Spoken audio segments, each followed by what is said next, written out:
Yeah, hayi njalo ingane zethu ngiboluza amafinkosana. Shintsha nzoma emavula valenza madoda ngizana amanzi ngiyasho diploma diploma into sizwe nyonyanga lela lapha ekhaya. Ngoba leqhwaka ongenakho phela hayi ngoba afa.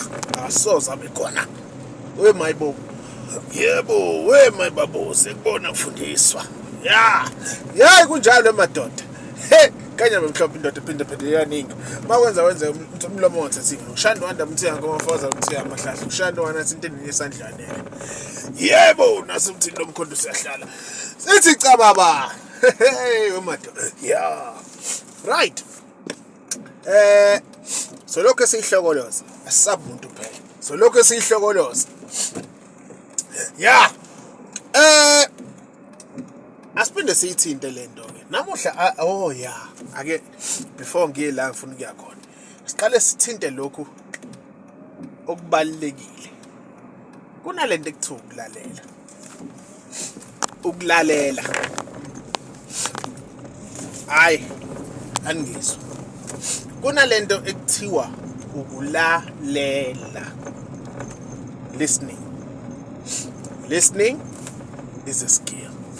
Sharp. So, why would I talk about ukulalela? I'll talk about ukulalela ngegaba ezimbalwa. Awe massacre. Right. First thing, nasikhuluma ngokulalela. What is ukulalela? Ukulalela is to listen, ne? Ukulalela the normal way. Umuntu akhulume umuzwe ukuthi uthini blah blah blah. Then point number 1. Kube khona ukulalela kokamoya. Yeah. Kube khona ukulalela okunjani okuphysical bese kuba khona ukulalela oku non-physical which is spiritual. Right? Ngizwe kahle. Then masikhuluma ngokulalela okanye categories of listening. We then look at physically where you can hear. Then we also look at spiritually where you can also hear. But it can be verbal. It can also be non-verbal. Chaza njani ngesiZulu? Okay, verbal izwi umuntu axoxe kanje. Neni non-verbal where kungaxoxwa. Ungaba igaba eziningi. Ungaba uboniswe isithombe, scenarios. Uboniswe yebo ibonakaliso. Bakhona futhi abathola amaphupho. Bakhona futhi abezwa izwi silently liklebele. Kukhona futhi othathwa afakwe kwiscenario lapho la kumele kwenzeke leyo nto. 7 nesengikhazi classini. Yes. Right? Different ways of viewing and then ukulalela ke manje la ngiyakhona. So some messages you get them as I just mentioned. Right? Visual, verbal, whatever the case may be. Then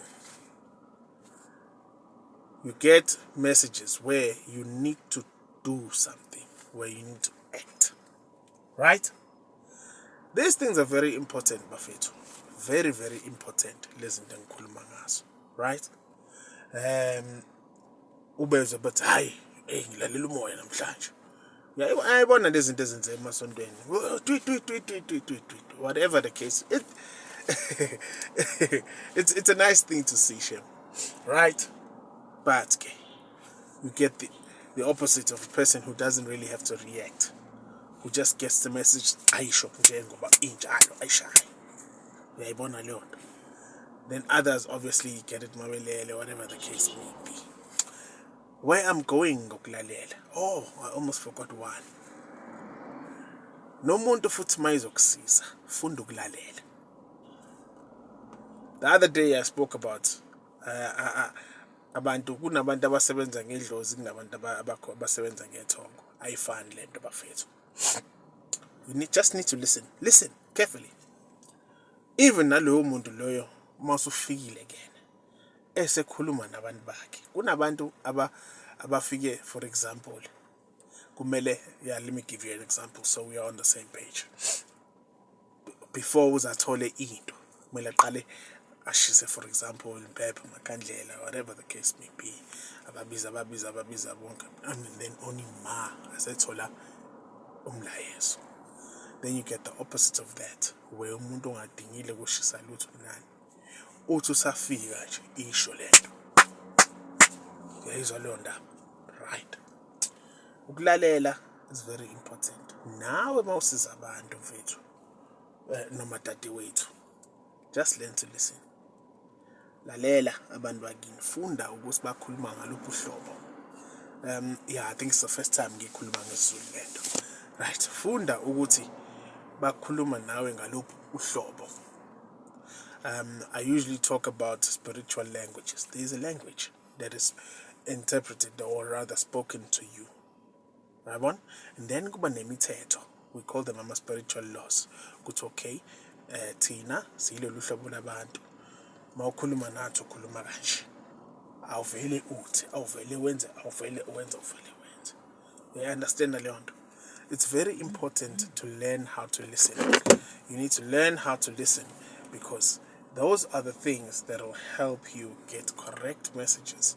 Ngoba ungakhohlwa ukuthi impilo zabantu lezi bafowethu enisuke ni deala nazo. Impilo zabantu ezinisuke nidila nazo. So nawe ke usuyitholile ke le mlayezo ke, let's say mhlawumbe kumuntu. Buza. Ungabe uvuma zonke. Buza. Learn to ask questions. Decisive questions. Right? Decisive questions. Akusho manje ukuthi ngoba usuzwe lokho sekumele immediately manje reactive, reactive. No. Now, again, understand ukuthi abantu bakini bawuhlobo luni.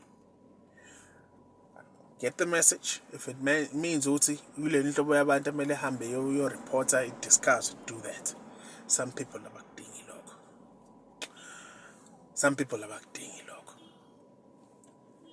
Right. Again, I was still talking about lento yokulalela. Umuntu tells you what type of person they are. Ngokumlalela mayikhuluma nabantu bakhe. A simple thing like, hayi sekusile madoda. So kuleso sikhathi kunjani. You listen. Hayi nina bokumnyama. Hayi nina listen. Lalela. It is very important. Once you learn how to listen, you'll never go wrong. Awuphinde umdinge futhi omunye umuntu ozokho ekutshela lokhu nalokhu. Ngoba uyofunda ukuthi abantu bakini bakhuluma kahloboni noma kanjani nawe. Hayi njalo madoda, ayijiki uma isinje. Yebo.